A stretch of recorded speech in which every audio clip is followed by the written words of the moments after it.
Professor Peter Gregory with Production Systems for Spring 2018. This is the X1 session for 6 o'clock to 7:45 on Monday evenings. And making this recording because, as you all know, our first week is preempted due to the holiday on Monday the 15th of January with Martin Luther King Day. I'm making this recording so that we can get launched and get underway during the first week without having ever met, which is a little awkward, but this will be a test of our hybrid approach to this course. It's an 8-week course where we're trying to get 16 weeks placed into that time period. So we'll talk a little bit about how to think about that and a virtual class that we'll assume takes place during the week too. So I'm going to step through some of the policies here first. This is some of the mechanics, and so we can get through that. There's a few things that I'll highlight in here that are lessons learned. I'm going to present some of this as lessons learned to run a better course and to keep students in line or online or on target. Now, you'll notice when I first came in here, I've already revealed part of my philosophy is that you are business people. And at some level, the evening course, the X1 Adult Learning, is actually easier, and I find the students have more ability to relate the information from this course to things that they're working on. And my sole and heartfelt goal of this course is to, within 8 weeks, get you into a position where you're in a better state, understanding operations, which is used in any role that anybody has really in gainful employment anywhere. So this course can be applied to anything, no matter what your direction in business may be. Every role out there in companies or working for yourself involves operations at some level. So I talk about operations, we talk about production systems, which is the name of the course. So at the outset, we want to keep in mind that some things seem like we want to push them into frameworks and keep within the lines of the boxes, but I'm going to introduce our little friend here, the unicorn. Of course, is imaginary, and that's going to tip us off to begin with that when a customer is asking for good and fast and cheap, that it's pretty near impossible to make a customer happy in all of these things at once. And a good part of our course here is trying to keep perspective, situational awareness of where we are with these really strong frameworks that we're going to learn how to run companies and run operations and run programs.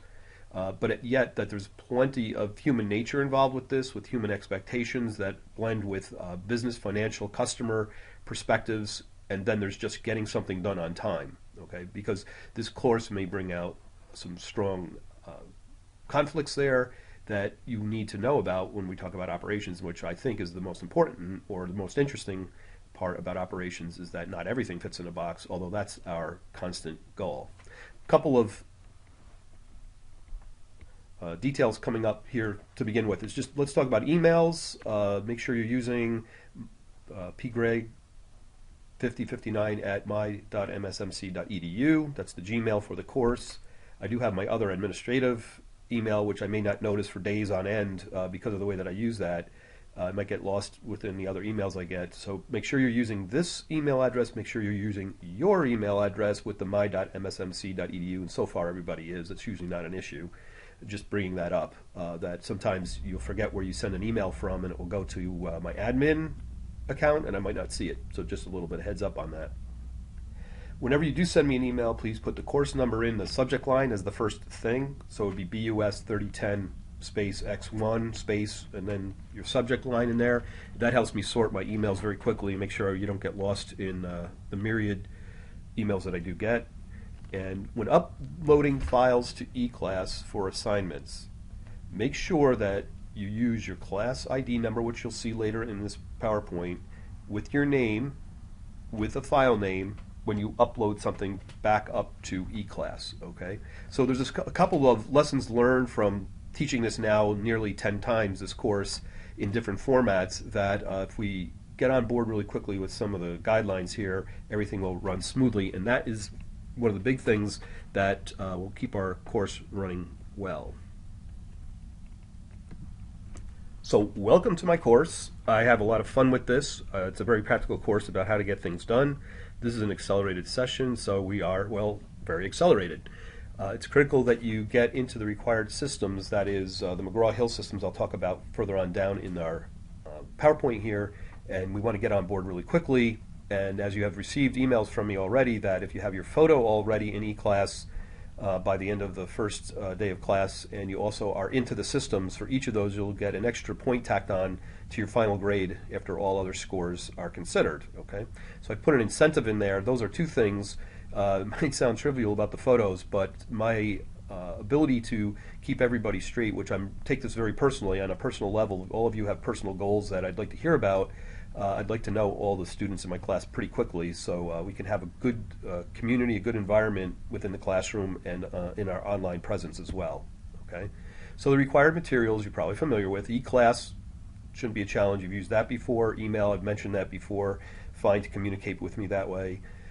Now you need access to your computer, a computer with Microsoft Office 2016.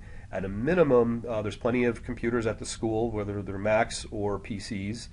And with that, we generally use Word and Excel quite a bit in this class. So you've had at least one course already in Excel before you get here. I think the other required course for this is statistics. We're going to talk about that a little bit, so I thought I'd just mention that.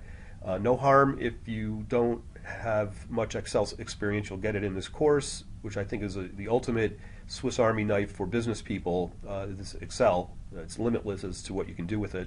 And also anybody that needs a brush up on statistics that will need, you'll definitely get it in this course. So if you need to get updated to Microsoft Office 2016 on your own computer, you can go to the Mounts IT group, which has their office on the ground floor of Aquinas, down the hall from the View, the cafeteria there, or restaurant, I should give it its due name. And you can go to the Mounts IT department. They'll help you get that loaded up. They'll give you a code and make sure that it gets uploaded fine. Okay, it's free, by the way, so you should take advantage of that. It's nice. Okay, so now into maybe the more unique things for the course would be we're going to be using McGraw-Hill Operations and Supply Chain Management, abbreviated as OSCM, from Jacobs, and we'll be using the 14th edition, and I'll be getting back to you very shortly. Here we are about 5 days in advance of the course beginning to make sure that everything's going well in the bookstore. And I know students are very savvy with finding other sources, but you'll see here as I'm describing it, you need to have an access code to get into the system, because we're going to use a parallel learning system from McGraw-Hill. Their McGraw-Hill Connect, some of you might have used that in other courses, but I use that very much. Most of your assignments will come out of Connect and Learn Smart and a set of quizzes that I put up there. Okay, so what you're going to buy, the first is a bundle from the bookstore, or a source of your own that you're savvy with and can get exactly what you need here. Now, if you go off the grid and you don't buy it from the bookstore, it's up to you to make sure you get the right thing. But it's a loose leaf version of the book. I've been told, I assumed, and then I was told by students, it's been confirmed, that I've tried to do this course without having a paper copy of a book, and you should just have it. I mean, this is a book that you should take into the future, as every position anyone ever has, there's a component of operations in it, and this is a valuable book going forward. We're going to cover about a third to a half of the book, and there's plenty of really great references to other chapters that we're not going to cover later on, maybe when you take some further courses, or you want to look at something at your workplace that you want to work on. Okay, so the first thing is a bundle from the bookstore. It's a loose leaf version of the book, and you get an access card to the McGraw-Hill Connect with that, and you'll have a code. All right, so I'll give you a URL. I'll send that out by email shortly here, where you'll go and log into the course, and then I will be able to see you online. And if you do that before the end of the 15th, Monday the 15th, then you'll receive an extra point, because I want everybody to have these resources out of the chute. They're important from day one. The second thing is also a McGraw-Hill product. It's called McGraw-Hill Practice for Operations, which is a production environment simulation online that you access through McGraw-Hill Connect. So the first thing you do is you get into McGraw-Hill Connect with your number and register into that, and then there's a button once you get in there to access McGraw-Hill Practice for Operations, and once you go in there for the first time, it's going to ask you for the other number, the other product that you bought. It's going to be another access number, some kind of alphanumeric access number that gets you in there. My teaching philosophy is that you're business people. You can hear that from the point that I started with. You have of this video, that you have an advantage as adult learners. Most of you are probably gainfully employed or have been employed in several, sometimes different environments, And so, your business people, I'm just getting you to the next level. I think you should be able to take a lot out of this and apply it later on and meet with much success. About 25% of this is actually theoretical. Otherwise, we have frameworks. It's basically telling you how to do things for topics that you probably haven't seen before. So rely on the frameworks. 75% is directly actionable out of here. I'd say the 25% theoretical will be largely the statistics that we need. Other than that, since most of you have been working, try to relate all that we're learning to where you've worked before or you work presently, and you can even find ways of applying them perhaps before the course is out.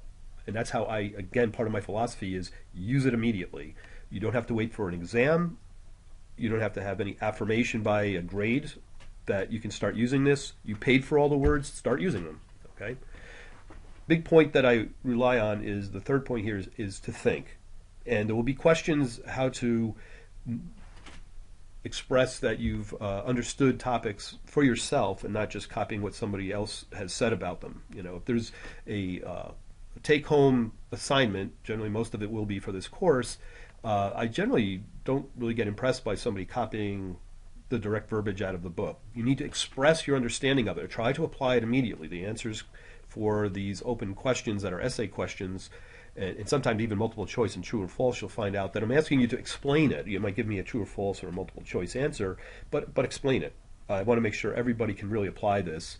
My own, again, approach to learning is this is not a course that might take some abstraction or is completely in abstract. This is very applicable information that goes directly into success, and that's, again, why I love to teach this, because if you are even starting up your own company, you really need to know how to run things. This course will prepare you for an interview or promotion. And being that this is the adult learning class, as I approach this, many of you, if not most of you, have jobs that you're working at. And so if you have offline questions you'd like to ask about how to apply this, or even strategy of career, feel free to contact me. I love to talk to students about that because it will put the content into context. And I've had students before come up to me after the first or second class and just tell me, I don't get any of this. This is not my world. I don't understand what there is about it. And once I understand what your direction is, I can show you why what you learn in this course over the 8 weeks can be really applied out in industry.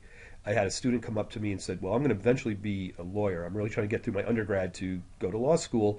And then I explained how much about law has to do with contract, for instance, contracts, fulfillment, and watchdogging contracts and making sure that the customer gets what was written into the contract.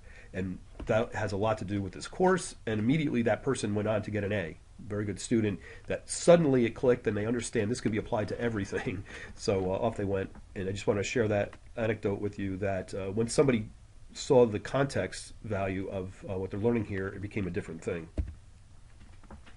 Let's talk about the contents of this course.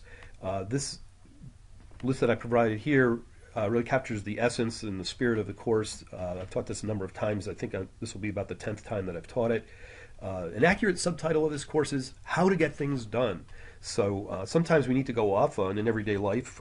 We may not really be thinking about economics. So when we get into an economics class, some of it's quite theoretical, although all these courses should be applied.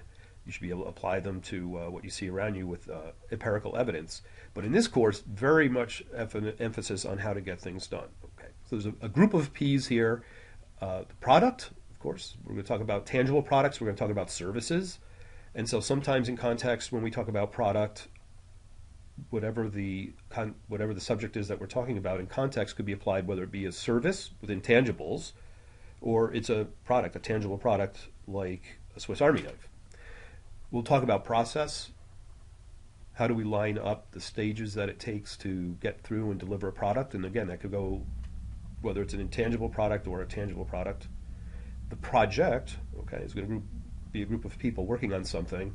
A project itself lives as its own entity, and how do we structure that? And then program. Okay, so program could be a higher level of how a company manages a series of projects, or concurrently a bunch of projects at one time. So it's product, process, project, program, management. It's nice to remember those P's. They relate and escalate up into levels of complexity there. When we talk about operations, very rarely that you won't have something coming in. And by definition, in operations, we take inputs, we convert it, and we have higher value now that go to the outputs. And the big emphasis is on the conversion up value of this when we actually work on something.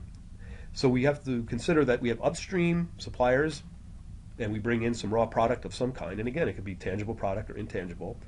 And we have downstream activities that after it leaves our center of activity, who is that internal or external customer?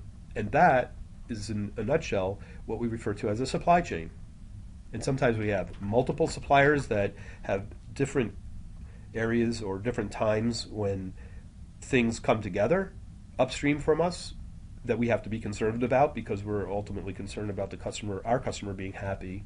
So we're concerned about upstream activities, and all that is part of this abbreviated OSCM, Operations and Supply Chain Management. So that's the overarching name of what we're doing here, OSCM.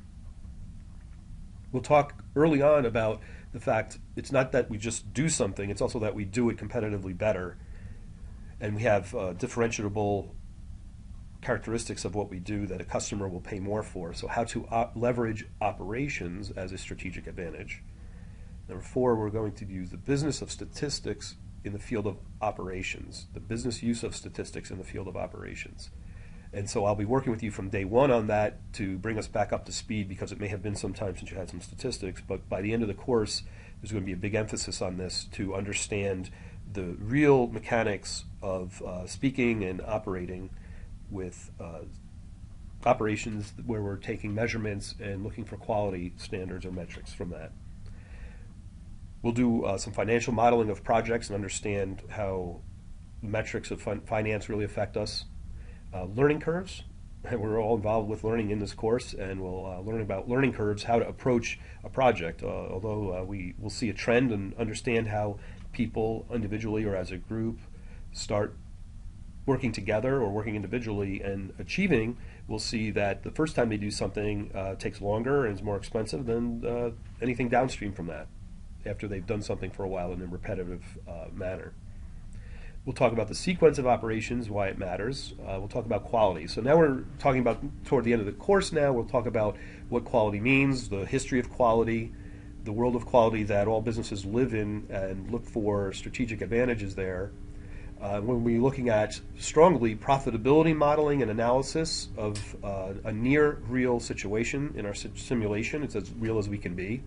We'll look at profitability modeling, we'll look at schedule modeling, and I offer you this 11th point here that so far no class has solved a mystery that's embedded in our simulation here, and hopefully this semester someone will come up with a solution. It's within all your grasp, it's not hard, but it just takes some detailed looking into our simulation. We'll talk about that later on.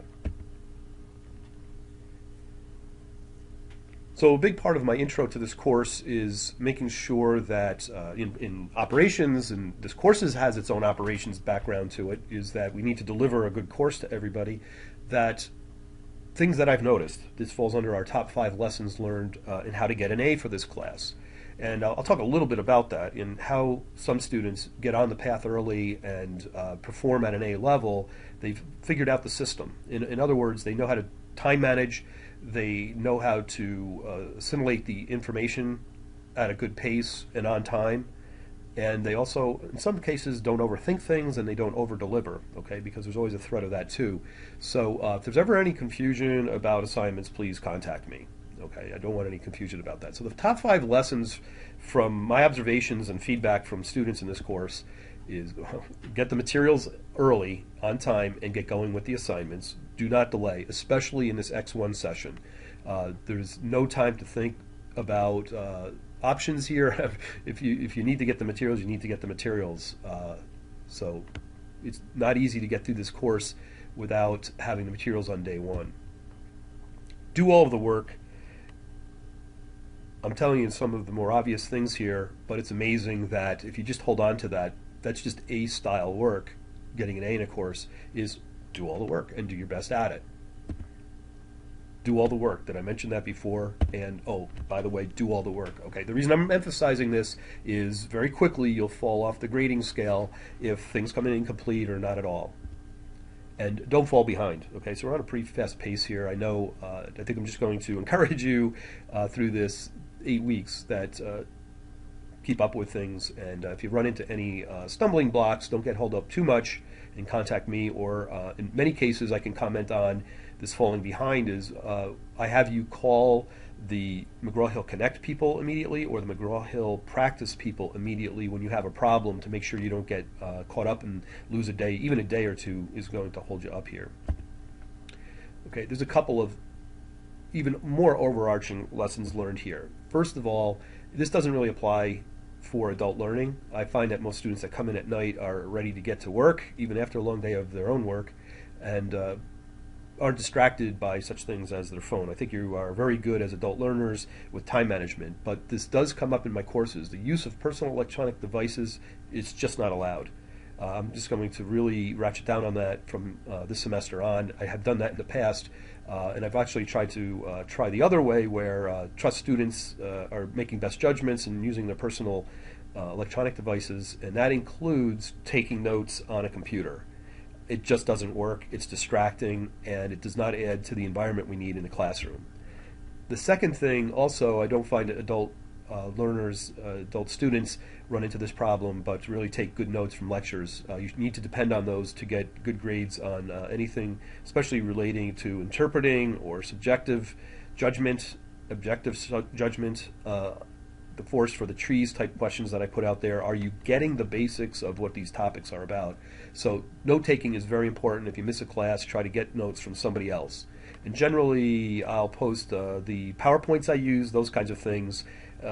Sometimes I even have a student shoot a photograph of a screen or a whiteboard, and I'll post those in class because it's a unique experience when you see things for the first time and you start taking, you make mental notes of even spatial relationships of some of the information, and that's why the actual screen that you saw during a lecture can be quite helpful to remind you what went on in class. So sometimes I'll have a student shoot important shots, and feel free to take shots of the screen for yourself as is anyway and use them for your notes, but you should take notes. On a broader note, by the end of the class you could actually create a workbook for operations going forward, which I highly recommend for this course, is a list of considerations when you get in on projects or you come into a company or you take a leadership position, and keep a notebook from here of some of the subjects that we study here are steps to success or steps away from failure, steps to avoid the crevasse that we can fall into by walking into a blunder. So beyond taking notes, I would even recommend trying to keep situational awareness by creating a workbook out of this for any future projects that you have. This is a very practical course, very pragmatic subjects. Okay, some more lessons learned. I try to put them in these terms because they're more than just nice thoughts. These are how people do well in the course.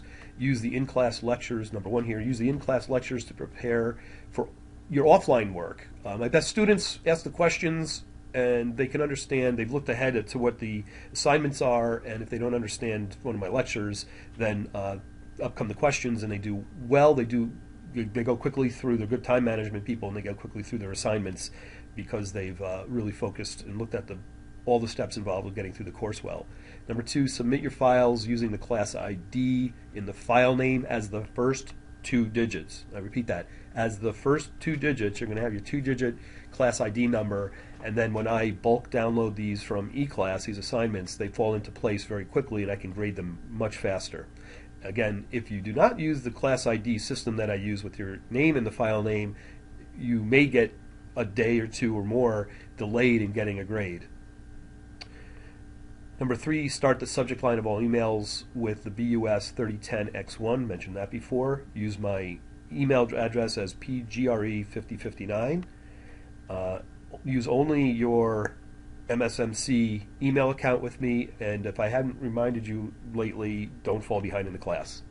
Okay, so let's move on to a few other things here.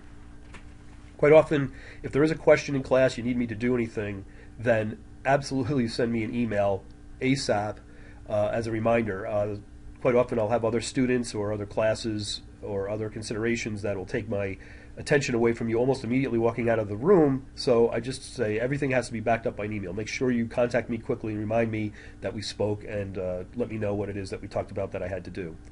And overall, it's a responsibility to make sure you're checking eClass, McGraw-Hill Connect, McGraw-Hill Practice for updates. But if anything gets changed from an earlier schedule, I always send out emails. But still, to be in the course is to be well checked in with eClass, Connect, and Practice at all points. Okay. By the way, all these points are going to be in the syllabus. I bring them out as an intro to the course. And again, I'm doing this video because we actually missed the first day of class when I go over all these things. And if we don't have them, then not everybody might be following the good policy that we have to get through this successfully. So there is an academic honesty policy listed in the syllabus. It's directly from the Mount. I bring it up because it has come to play before. Do your own work. Be careful about plagiarism. Always opt on the side of being conservative, that if anything appears to be plagiarized, and I'm just going to give you the massive example of a student that turned in a paper that was written out of other articles. I could just immediately tell it was written well above the student's ability to write, and he had some references at the end, but there was no reference numbers to these references, citations that he was using while he wrote, which is not the way to use citations. So I do have some writing assignments in this class where you are expected to use professional approach to this using citations and such, but it's not overwhelming. I just want to make sure that you're in practice. We use some of our reports that we're going to write in course here to write it very professionally, and that means when you cite something, give it a reference number so someone can go back and understand which reference you're using. So I thought I'd just mention that. Okay, so the full academic honesty policy is in the syllabus, which I'll post shortly. And now we'll get into the general course schedule for 8 weeks here. Okay, so this I'll post also on eClass.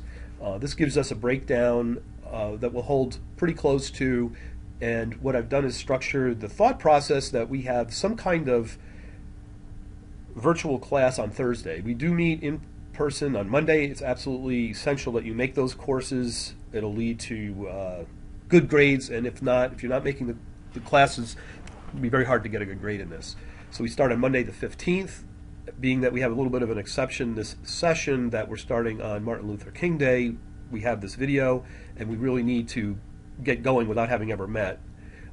So Thursday nights, we can assume by about Thursday that you're responsible for covering the out-of-class assignments. This course, any hybrid course, can be 30 to 80% offline. We'll probably be about 40% to 50% offline. But this does mean there could be entire assignments that you have to go through the book, understand, and get homework done on, and do a quiz, and which you'll eventually be quizzed in the final exam also. That material can end up on a quiz in the final exam. Okay, so this shows you basically the green lines are our Mondays, the uncolored lines are the Thursdays, and there is a substantial amount of work done outside the class, an entire basically hour and a 45-minute class outside of us meeting, for which I'll prepare, quite often I'll prepare videos for. Okay, so this breaks down the chapters that we're going to use. From chapter 1, we go right through chapter 7, and then we leap to chapter 11, 12, and 13. There will be a final paper. You can see down in orange at the bottom. It's about 2/3 down in the screen here. There's a final paper, and there's a final exam, both of those. Grades are due by Wednesday the 13th of March, and so I need everybody keep that weekend in mind, that Friday and Saturday you might want to time manage, because you'll have your final paper due by midnight, and you'll have a final exam due by midnight. And as a note here, when I say midnight, for a certain reason, I'll refer to that as 11:55 p.m. or military time 23:55, so there's no confusion whether we meant noon or midnight. And I'm only doing that by lessons learned, and it will come up again here in a second.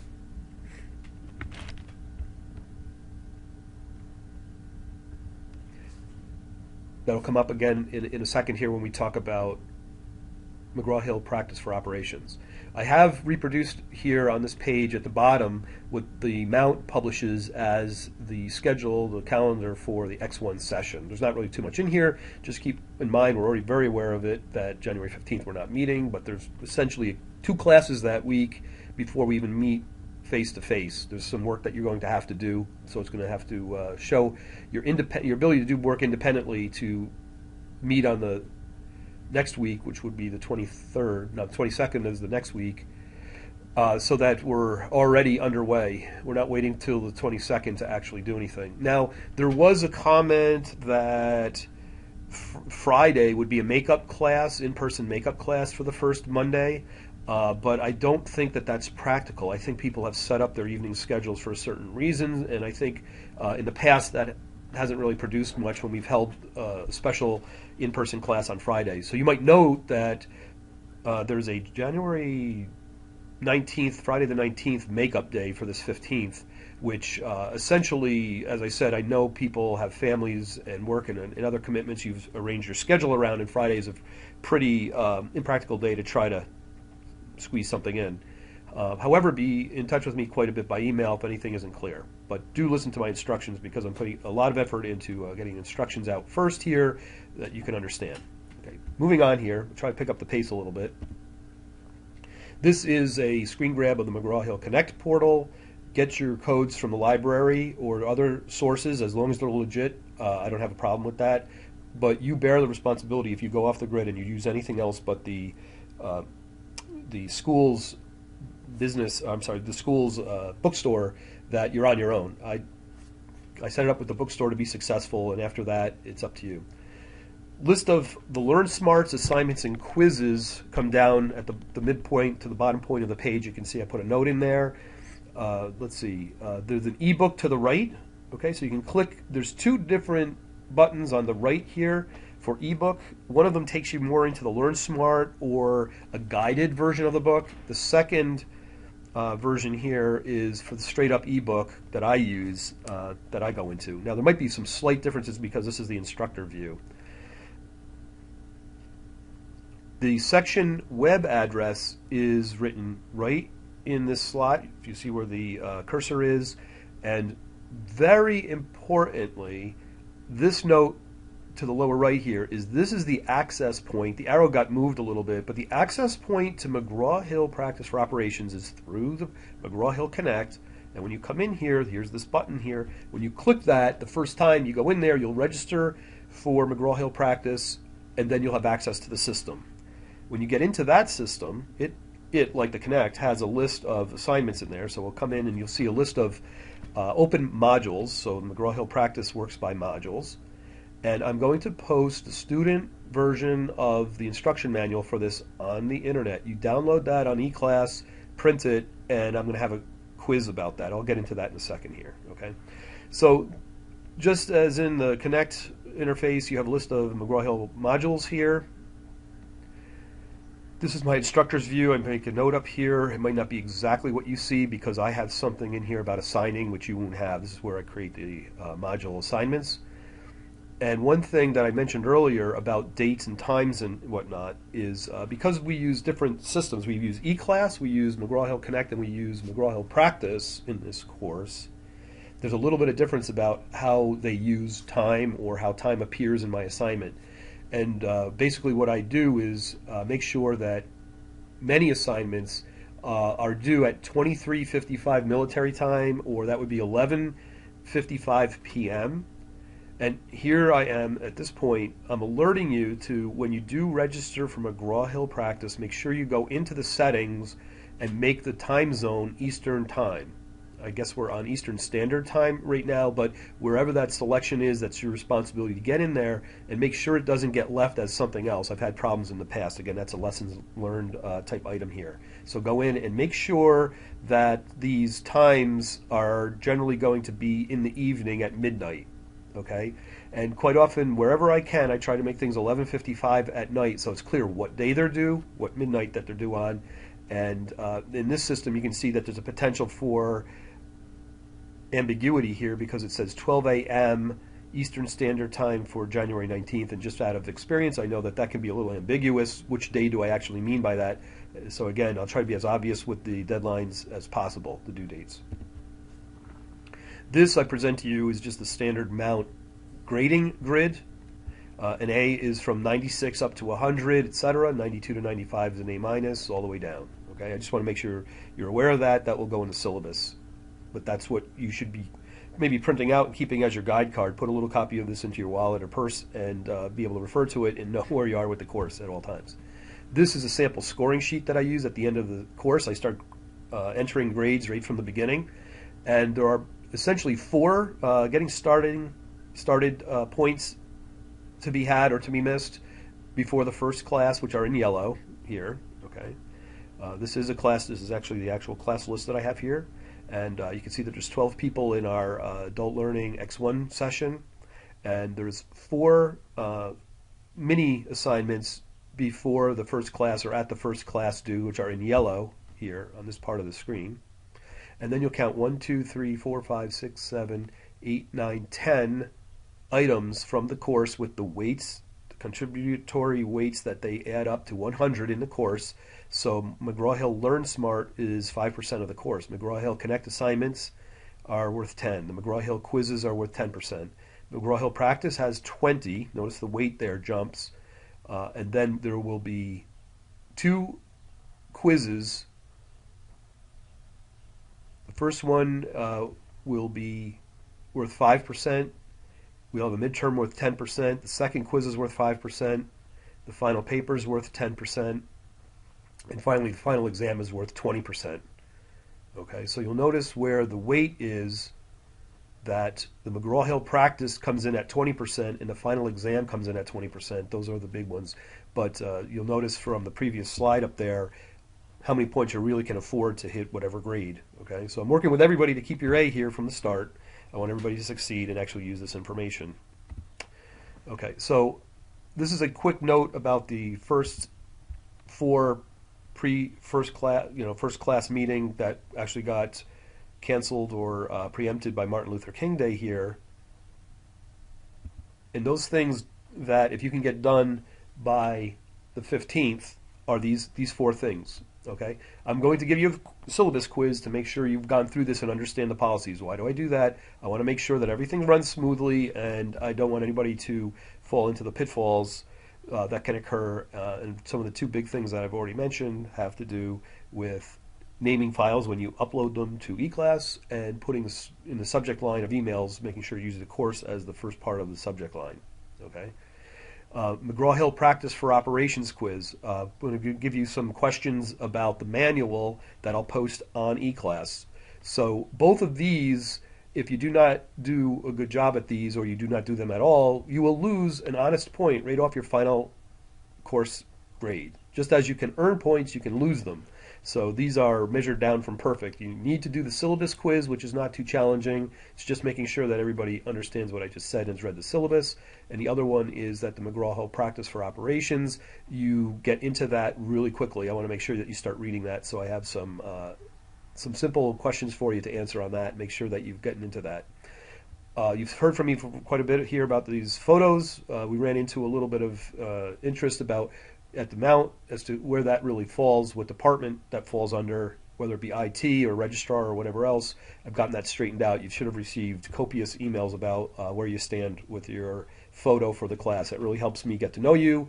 I treat you as all potential people I could work with, and that's why I do get to know you in a personal way. So this information that you assimilate over the course, you're able to use later on. And our premise here is that we're going into a consultant at the end of the course, and we want to be able to be credible at the table when we are talking to them about what their needs are. And lastly here, the course materials, make sure that you've acquired them, you've registered in, and you get a +1 if you're in my systems. I'm simply going to go look at the registrations for McGraw-Hill Connect and McGraw-Hill Practice. If you're in there, you get a point. If you're not, you don't get a point. That's how that works. Okay. So what I've done is I've just taken the layout that I use when I put in grades as we progress through the course from this page, and I'm page down 2 times here, and this is the same information just listed in a vertical orientation here. So this is a little bit easier to read. The other one was my worksheet. This is the actual alignment of the weights of each part, each component of the course, and what their relative weights are here. Class participation is 5%. Make sure you're talking in class. Make sure you know me as a person. I should know your face and your name pretty well, and you should know that I know that. That's a big part of class participation, is that you're leaning in and you have something to contribute, you have questions, and you're thinking forest for the trees type questions. What's the broad points here? What are the fine points? The broad points being a forest, and the trees getting locked in on the detail would be more of the short-term detail level of the subjects. Okay. I've told you before in this video that you'll have a class ID. It's as simple as this. Here's the class list. Here's your 2-digit number. Whenever you upload a file to the eClass, make sure the file name starts with your 2-digit number, 01, 02, all the way up to 12.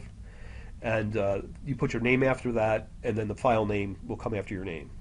As simple as it is. But there's the list, so write down your number, and part of the exercises, original exercises, will be to upload some of your quizzes, these initial quizzes, up to eClass. So I want you to get practice of naming the file correctly so that I can download them quickly and correct them.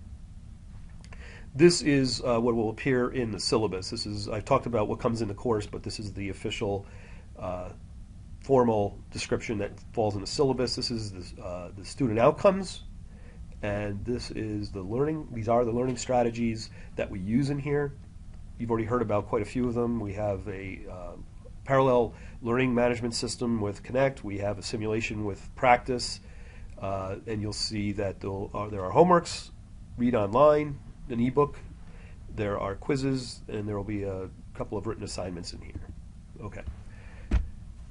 So finally, we get to the launch point, and what we'll do is we'll walk through, not here, not in this video, but we will walk through a video of motorcycle helmets being built and think about that throughout the course. Use that as a backdrop of the other subjects that we learn. I found that this is a great application.